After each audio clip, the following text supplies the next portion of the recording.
Hello everyone, welcome to Legacy IAS Academy. In this video, we will be discussing about poverty and income inequality.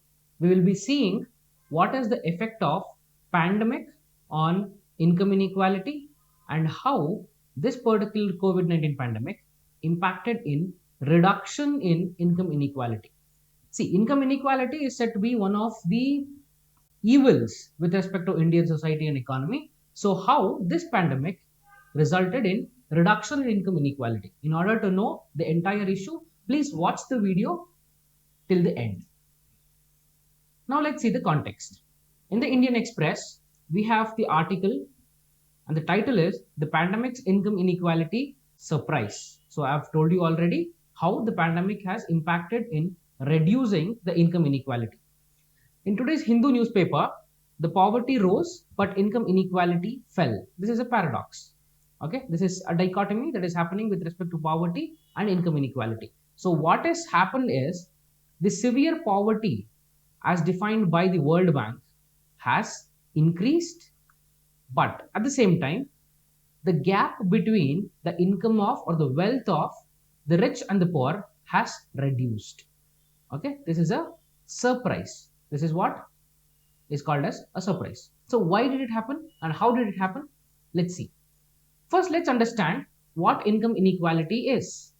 Income inequality means it's how unevenly the income is being distributed throughout the population. Okay, and how do you measure it? Income inequality is measured by a coefficient called Gini coefficient. Okay, you will be studying this in detail in your economics. Okay, in your economics is a part of your static subject.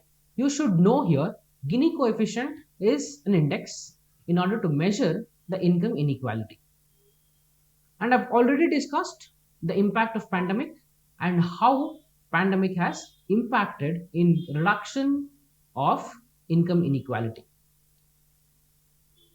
Every grave situation or the economic crisis for that matter, for example, oil shock of 1990 and 91, new economic reforms happened in the year 1991, and the oil shock that happened in the year 1990 and 91, and even for that matter the rise in the oil price that is about to happen, that is happening because of Russia-Ukraine crisis. Poor will be someone who is at most impacted. Okay, even during the global liquidity crisis of 2007 and 8, okay, global liquidity crisis 2007 and 8, when the entire world economy was in recession or the economic crisis for that matter, poor were badly affected. Okay, and the World Bank defines the severe poverty as the percentage of population with an income below $1.9 per day. Okay, any particular person for that matter, if he is living a life with less than $1.9 a day, then he is considered as severely poor. At the same time, World Bank data said that the percentage of people affected by severe poverty from 7.6% in November 2019 to 11.7% in July 2021, which means people affected by severe poverty increased because of the impact of COVID-19 pandemic and the lockdown that was induced because of COVID-19 pandemic, and lots of disruption that happened for the economy and lives. But the case of COVID-19 was different. We have seen the 1990s oil crisis, okay, and also 2007 and 8 global liquidity crisis, where poor were severely affected and the inequality grew. We have seen this. But in case of COVID-19 pandemic that we are just out of, though the severe poverty increased, the inequality decreased. The average monthly income of the households in the top 25% and bottom 25% of the income was approximately 45,000 rupees and 80,000 rupees. Okay, the average income of the top 25% in India and the bottom 25% in India is 45,000 rupees and 8,000 rupees in urban areas and 22,000 rupees and 7,500 rupees in rural areas. Okay, this is just a data. Do not try to memorize this data, just know the gist. Okay, in the urban areas, this was the data, and in the rural areas, this is the data between the top 25% of the population and the bottom 25% of the population. The average monthly income of top quartile, that is top 25% in the urban areas, it fell almost 30% because of pandemic.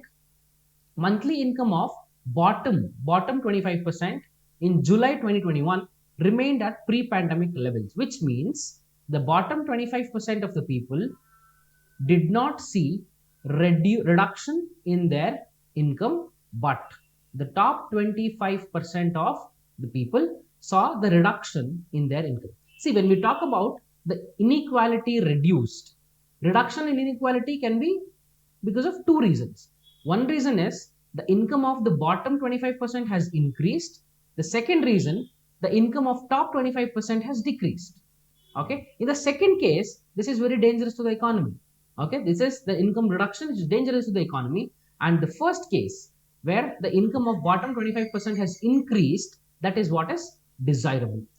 Okay, and what are the sources of income that we are considering it here? For any household for that matter, during and post pandemic, we have considered three sources of income. Or for that matter, the author who has written the article today in the Hindu newspaper, he said he has considered three sources of income. What are the three sources of income? The first one is the government transfers. For example, any DBT for that matter, direct benefit transfer, okay, any package that is announced by the government will become a part of government transfers. And the second source is the business profits, which means the income that is got from business. Third one is the labor income, that is salary. These are the three sources of income, and how these three sources of income changed will answer our question, why the inequality reduced. Okay, the first, government transfer. Government transfers to the poor were not substantial. It was not something that can cause a reduction in inequality because it was just 400 rupees per month. And for any household for that matter, the average contribution of the government or the government transfers was just 400 rupees. Second one is the business profits or the business income that is got.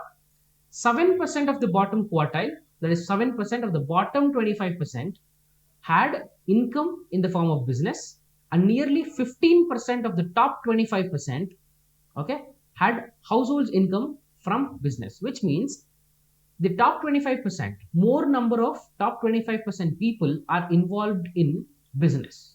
And it is also said that the income of this 15%, the top 15%, it is more volatile when compared to this bottom 7%. That is what is said. Business income of the top quartile is 4 times more sensitive to the aggregate performance of the economy than the business income of the bottom quartile. This 15%, this top 15% of people who are involved in business, big business for that matter, they are more volatile to the changes in the economy. Okay, this was something that has reduced the income inequality by reducing the income of the top 25% of the population. Okay, this is something that has contributed, and the major contribution comes from the labor income. Okay, major contribution, because 65% of the top 25 and 80% of the bottom 25 are involved in the labor income or salaried class. Okay, salaried class is more. Okay, and how did this salaried class vary? Because this is in majority. How did this particular salaried class vary? See here, it can be because of three reasons. And all three reasons combined. The rich chose not to work because they were afraid of contracting COVID-19 pandemic. Okay, they chose not to work. Either they got work from home, or if they didn't get work from home, even their businesses got disrupted, they subsisted on the savings or the investment that they had, but they chose not to work. It is not everybody chose not to work. It is a certain percent of population who chose not to work. Second reason, when the economy contracted and the unemployment grew or the jobs were lost, the top 25% of the people who were alien to this, who had not faced any disruption in their occupation, okay, and it was severe to them. It was first time that they were witnessing something called as job loss. But the bottom 25% of the people who subsist on lower incomes, whose average income is less, it is like they keep shifting from one occupation to other depending upon the season, because they are not highly skilled labor, they're semi-skilled and unskilled labor, and they keep shifting from one occupation to the other occupation. And the same thing happened even because of the COVID-19 pandemic. They had to shift from one occupation to the other occupation, and it was normal to them. Their life was very normal. But when it comes to the top 25% of the population, their life got disrupted. Okay. And the third reason, minimum amount, okay, that the top 25% were willing to accept to take a job roughly fell to 45%. This is something that is a major contribution in reducing the inequality by reducing the income of top 25%. What it means is, let's take an example. If a person is working for rupees 100, okay, during the pandemic or during the lockdowns, he was almost ready to work for 55 rupees per day. Earlier he was working for 100 rupees per day. Now he is working for around 50 to 55 rupees per day. And this is how this led to the decrease in the income of the top 25% of population, which in turn resulted in the reduction of inequality. This is not something that we can be happy about. Okay, if the income inequality reduced because of the increase in the income of the bottom 25%, then it would have been something that we can feel proud of. Then we can be happy about it. But this is not something that we can be happy about it. The inequality reduced, yes, great. But what is the reason? The reason is not something that is sustainable and that something that we want.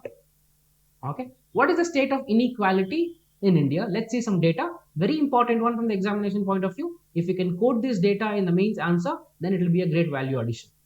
World Inequality Report, remember the report, World Inequality Report, said that the top 10% of the population earns 57% of the national income. A majority, more than 50% of the national income is earned by just 10% of the population in India. 67 crore Indians out of 140 or 135 for that matter, 67 crore Indians, which comprises the population's poorest half, saw their wealth hike just by 1% in the entire year of 2017. Imagine, it is just 1% that they've increased their wealth. The inflation would be somewhere around 4 to 5%. So the real growth is in negative. Okay, the real growth is in negative. The study also highlighted the regional variation. For example, the states like Maharashtra, Uttar Pradesh, Kerala, Tamil Nadu, Haryana and Karnataka owned 50% of the country's total wealth. But the Bimaru states, for example, Bihar, West Bengal, Chhattisgarh, Jharkhand and some of the northeastern states, where the macroeconomic conditions and the developmental indicators are very weak, then it showed a reduction in income, or they had very less share when it comes to the country's total wealth. Okay, this is the state of inequality in India. So what to be done? What is the way forward? What should we do? First thing that we can do is we can adopt Nordic economic model, okay, to make the current redistribution of wealth, okay, more equitable. We can achieve inclusive growth when we adopt Nordic economic model. The next one, effective welfare society has to be present. It should be corruption free. The governance should be effective and quality education should be there, and also the free healthcare facility. Okay, if all these things are taken care of, then we can effectively reduce income inequality. We also need political empowerment, no corruption, okay, equitable distribution, political will to ensure inclusive growth, employment generation in order to cater to the bottom 25% of the population, in order to ensure the income security to these people. Employment generation should be there. Along with this, increasing the reach of basic necessities like housing, providing housing, clean healthcare, effective water, okay, pure piped drinking water to the entire population. If these kind of basic necessities are taken care of by the government, then the disposable income of the poor people would increase. If the disposable income is increased, the standard of living obviously increases. So these are the solutions. Okay, that's all for today. I hope you have liked the video. For more such enriching content, please subscribe to Legacy Edge Academy. Have a nice day. Thank you.